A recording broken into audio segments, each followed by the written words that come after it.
Hi, hello, নমস্কাৰ সকলোকে and welcome back to my channel Manjita's Little World once again. আৰু আজি মই আপোনালোকৰ লগত শ্বেয়াৰ কৰিব ওলাইছোঁ মোৰ বিফ'ৰ অফিচ ব্লগ, মানে অফিচত যোৱাৰ আগতে মই কি কৰোঁ। আগতেও এবাৰ মই আপোনালোকৰ লগত মোৰ ছানডে ৰুটিনটো শ্বেয়াৰ কৰিছিলোঁ, যদি আপোনালোকে চাইছে তেতিয়াহ'লে আপোনালোকে গম পাব। চ' এনেকৈ মই ৰাতিপুৱা উঠিলোঁ, উঠি পিনে চবচে আগতে মই খিৰিকী দৰ্জাবোৰ খুলি পৰ্দাবোৰ এনেকৈ গুচাই লওঁ।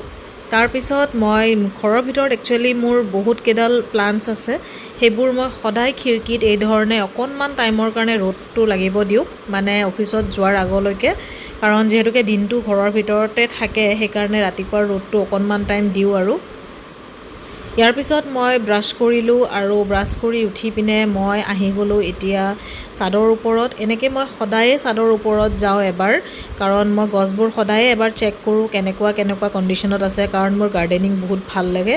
আৰু এয়া দেখিলোঁ এটা বিলাহী পকি আছিলে, চ' বিলাহীটো ছিঙি ল'লোঁ। আৰু এইবাৰ বিলাহী বহুতখিনি খালোঁ গছৰ, অলম'ষ্ট 1 month এতিয়ালৈকে বিলাহী কিনাই নাই, গছৰ বিলাহীয়ে চলি আছোঁ। আৰু গছত এনেকৈ নেমু এটাও লাগি আছিলে, নেমু একচুৱেলি বহুতকেইটা কলি আহিছিলে কিন্তু বহুতখিনি সৰি গ'ল বতাহ বৰষুণ দিওঁতে। আৰু এতিয়া গৈ থৈ এটাই লাগিছে, একচুৱেলি নেমু গছডাল এইবাৰ প্ৰথম লাগিছিলে, চ' বেছি লগাও নাছিলে। চ' ইয়াৰ পিছত এনেকৈ গছত কি লাগিছে কি লগা নাই গোটেইবোৰ চেক কৰিলোঁ। তাৰপিছত আৰু গছবোৰ কেনেকুৱা হৈছে, মানে এতিয়া ৰ'দটো ইমান চোকাকৈ দিয়ে, এদিন মানে বৰষুণ নিদিলে বা এদিন বেছিকৈ ৰ'দটো দিলেই গছবোৰ মানে শুকাই যায়, ডেইলিয়ে অকণমান পানী দিবই লগা হৈ যায়। আৰু আমাৰ এই টিকলি চেৰিজনী টোপনি মাৰি আছিলে, মই যোৱা গম পাই সাৰ পাই পিনে একদম প্লেফুল মুডত আহি গ'ল।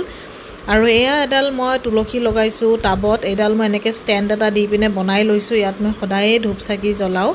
আৰু ইয়াত মই দেখিলোঁ কেপচিও লাগি আছে, কেপচিডাল গছডাল কিন্তু বেছি ডাঙৰ হোৱা নাই, সৰুৱে হৈ আছে।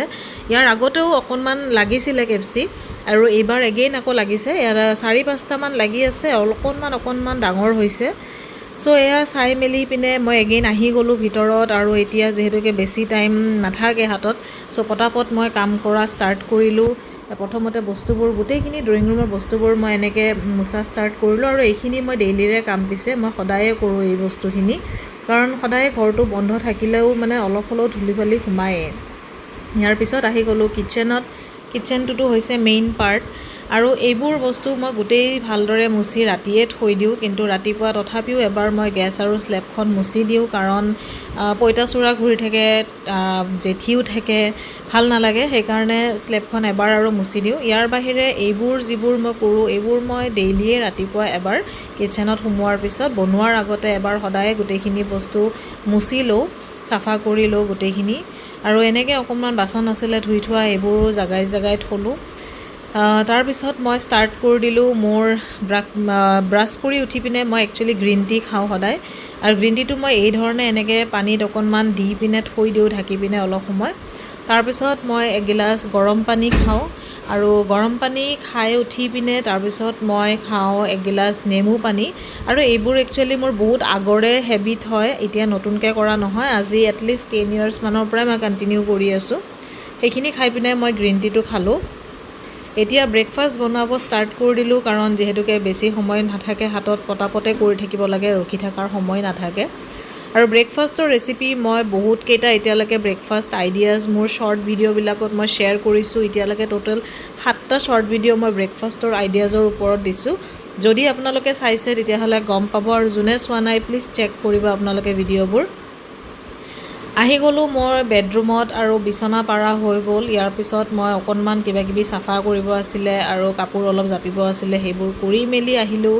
এগেইন আহিলোঁ কিটচেনত, আৰু কিটচেনত মোৰ বনোৱা কাম হৈ গ'ল। চ' একেবাৰে ভাবিলোঁ গোটেইখিনি চাফা কৰি থৈ দিওঁ, কাৰণ যিহেতুকে দিনটোৰ কাৰণে ওলাই যোৱা হয়, সেইকাৰণে গোটেইখিনি আকৌ চাফা কৰিয়ে থওঁ। এইবোৰ কৰি মেলি হোৱাৰ পিছতে মই আকৌ ষ্টাৰ্ট কৰিলোঁ ঘৰ সাৰা কাম, কাৰণ এইবিলাক ৰখি থাকিলে নহয়, কামবোৰ লগালগ কৰিব লাগে। আৰু ঘৰ সাৰোঁতে সদায় মই বাহিৰৰখিনি সাৰাৰ আগে মুখখন ঢাকি লওঁ, কাৰণ বাহিৰত বহুত ধূলি উৰে। ইয়াৰ পিছত মই ঘৰ মোচা ষ্টাৰ্ট কৰি দিলোঁ, আৰু সেয়া হৈ গ'ল মোৰ ঘৰ মোচাও। আৰু তাৰপিছত কাম শেষ কৰি মেলি ফ্ৰেছ হৈ আহি গ'লোঁ, গা চা ধোৱা হৈ গ'ল। তাৰপিছত হৈ গ'ল পূজা দিয়া কাম মোৰ আৰম্ভ। পূজা দিওঁতে অকণমান টাইম লাগি যায়, কাৰণ এনেকৈ ভালদৰে অলপমান পূজাখিনি কৰা হয়। ইয়াৰ পিছত মই নিজে ৰেডি হ'বৰ কাৰণে কাপোৰ প্ৰেছ কৰি ল'লোঁ। আৰু এয়া ৰেডি হৈ গ'লোঁ মই আৰু মোৰ আজি ব্ৰেকফাষ্টত এয়া আছিলে চপ এইখিনি কি মই ৰাতিয়ে বনাই থৈ দিয়া হয় এতিয়া জাষ্ট গৰম কৰিব দিছিলোঁ হাজবেণ্ডক কিন্তু অকণমান জ্বলাই পেলালে ইয়াৰ বাহিৰে ৰুটি বনাইছিলোঁ আৰু আলু ভাজি বনাইছিলোঁ আৰু ফ্ৰুটছ মোৰ সদায়ে যিকোনো ফ্ৰুটছ কিবা এটা হ'লেও মই ৰাখিয়ে থৈ দিওঁ ব্ৰেকফাষ্টৰ কাৰণে সদায় ফ্ৰুটছ থাকেই মোৰ চ' এয়া মই ব্ৰেকফাষ্ট কৰিলোঁ আৰু হাজবেণ্ডে ইতিমধ্যে অলৰেডি তেওঁ ৰেডি হৈ গৈছে আৰু তেওঁৰো নিজৰ ব্ৰেকফাষ্টখিনি কৰি ল'লে মোৰ চাকি দিওঁতে অকণমান বেছি টাইম লাগে সেইকাৰণে মোৰ ব্ৰেকফাষ্টটো অকণমান দেৰিকৈ কৰা হয় চ' ৰেডি হৈ মেলিয়ে ব্ৰেকফাষ্টটো একেবাৰে কৰোঁ আৰু এয়া হৈ গ'লোঁ ৰেডি আৰু যাব টাইম হৈ গ'ল এয়া যাব ওলালোঁ অফিচত আৰু ইমানখিনি কাম কৰা হয় অফিচত যোৱাৰ আগতে আৰু এয়া ওলাই আহিলোঁ আমি ৰাস্তাত আৰু এতিয়া গৈ আছোঁ অফিচলৈকে অফিচ আহি পালোঁহি মই এতিয়া চ' ফ্ৰেণ্ডছ আজি আপোনালোকৰ লগত শ্বেয়াৰ কৰিলোঁ মোৰ বিফ'ৰ অফিচ ব্লগ মানে কি কাম কৰোঁ অফিচত যোৱাৰ আগতে আশা কৰিছোঁ আপোনালোকে চাই ভাল পালে এনেকুৱাকৈ সুন্দৰ সুন্দৰ ব্লগ মই আপোনালোকৰ ওচৰলৈ লৈ আনি থাকিম আৰু আপোনালোকে যাতে চাই থাকে ব্লগবোৰ সেয়ে আশা কৰিছোঁ মই আৰু আপোনালোকৰ মৰম ভালপোৱাবোৰ খুবেই দৰকাৰ হয় আগবাঢ়ি যাবৰ কাৰণে গতিকে আশা কৰিছোঁ আপোনালোকে নতুন ব্লগ আৰু যিমানেই আহে সকলোবোৰ চাই থাকিব আৰু লাইক শ্বেয়াৰ আৰু ছাবস্ক্ৰাইব কৰিব কিন্তু নাপাহৰিব সেইটো খুব জৰুৰী হয় চ' আজি এইটো ব্লগটো ইয়াতে শেষ কৰিছোঁ আৰু এটা নতুন ব্লগত আপোনালোকক লগ পাম তেতিয়ালৈকে বাই বাই গুড নাইট